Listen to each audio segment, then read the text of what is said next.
am here today to do a bookshelf tour of only my TBR shelf. I will first give you just a brief overview of my entire bookshelf, and then I will focus in on the TBR shelf. So this is my TBR shelf. I keep it sort of what I in my mind picture as the end of my bookshelf.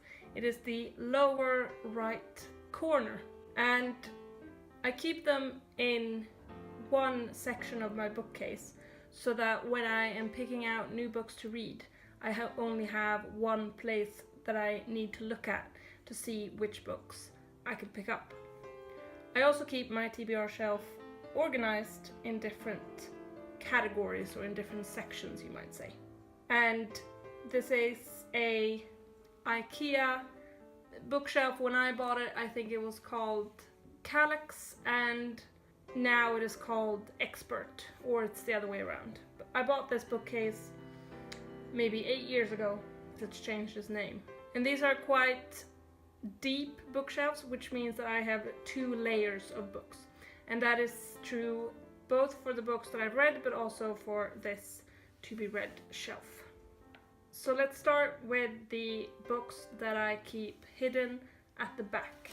So at the back of my bookcase, I keep my fantasy that are the beginning of new series and my non-fiction. My non-fiction is all in Swedish, and they are Hjälp oss, in English Help us, by a bunch of authors. 23 saker de inte vill att du ska veta om kapitalism, in English 23 things they don't want you to know about capitalism, by Ha-Joon Chang, or maybe Ha-Joon Chang, I'm not sure.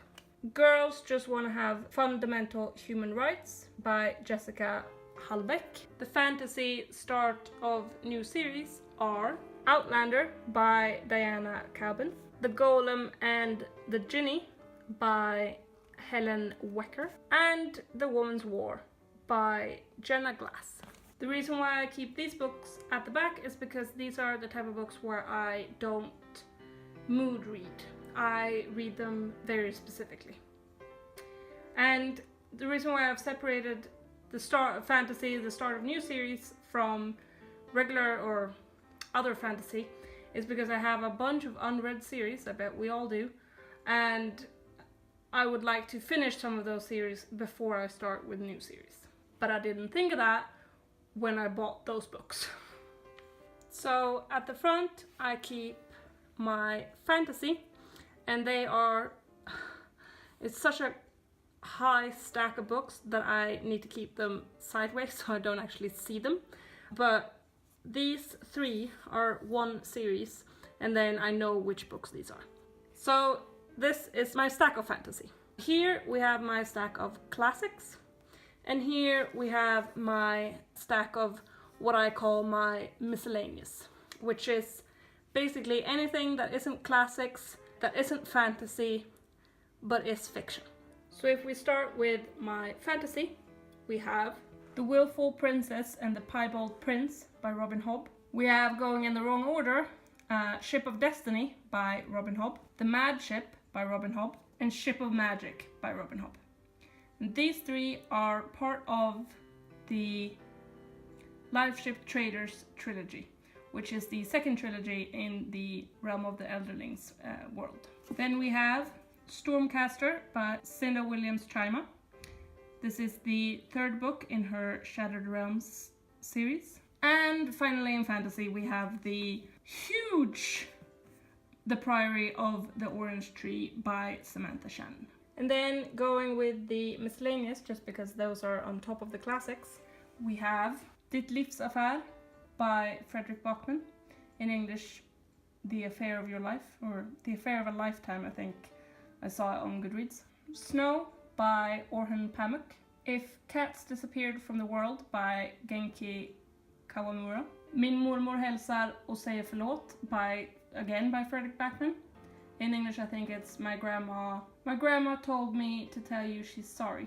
Munmun by Jesse Andrews. And another huge book, which is A Son of the Circus by John Irving. Now we have finally come to the classics, and we have 100 Years of Solitude by Gabriel Garcia Márquez, Gösta Berling's Saga by Selma Lagerlöf, and in English it might be The Tale of Gösta Berling, and finally Mansfield Park by Jane Austen. So, relative to a lot of other booktubers, I do have a fairly small TBR shelf, and that is because I have a goal of finishing all of my TBRs, all the books that are on my physical TBR. I try to only own books that I am actively interested in reading within a month. Now, I won't be able to get to all of these in a month. I don't read 23 books in a month, but the hope is that I could pick up any of these books within a month. Now, of course, the new fantasy series are the exceptions, because I have no plan to read those within a month. Those I plan to read as soon as I have finished a few other series. And many of those series that I plan on finishing, I don't actually own the books to yet. And I try to only buy new books as soon as I, first of all, have money, and second of all, when I have finished some other series. Right now, for instance, I want to purchase Deathcaster, which is the 4th book in the Shattered Realm series, so that I can finish that series. And when that's done, I'm going to try to finish some other series, and then I want to be able to move on and start new series. But since I've started the Shattered Realm series, and I've started a few other series that like I said, I don't have the physical books in, I would like to finish those series first and then move on to the new series. But other than that, I do plan on reading all the other books as soon as I can. And I don't have any sort of book buying ban, but I do try to not purchase that many books because I have a limited shelf and I want to be able to fit all of my books on my shelf. So my goal is, like I said, to finish all of these books. And if I can't do that, then I at least want to decrease my TBR to at least have about 5 books, so that when I purchase new books, I can start reading them pretty much immediately. Now, I have, I think, 23 books, so decreasing that to 5 is quite drastic, and it might take me a while, and I might want to purchase some books in the meanwhile as I sort of go through these. So my goal is mainly to have only one row, so that would be like this front row, only one row with books, so that I can use the back row to be the end of my read books shelf. That would be supreme. That is definitely my main goal. So that was my TBR. If there is any book that is on my physical TBR that you would recommend that I prioritize and read as soon as possible, then please feel free to drop a comment down in the comment section and let me know, and that might help me decide which one I pick up next. Thank you so much for watching. I hope you tune in for the next video.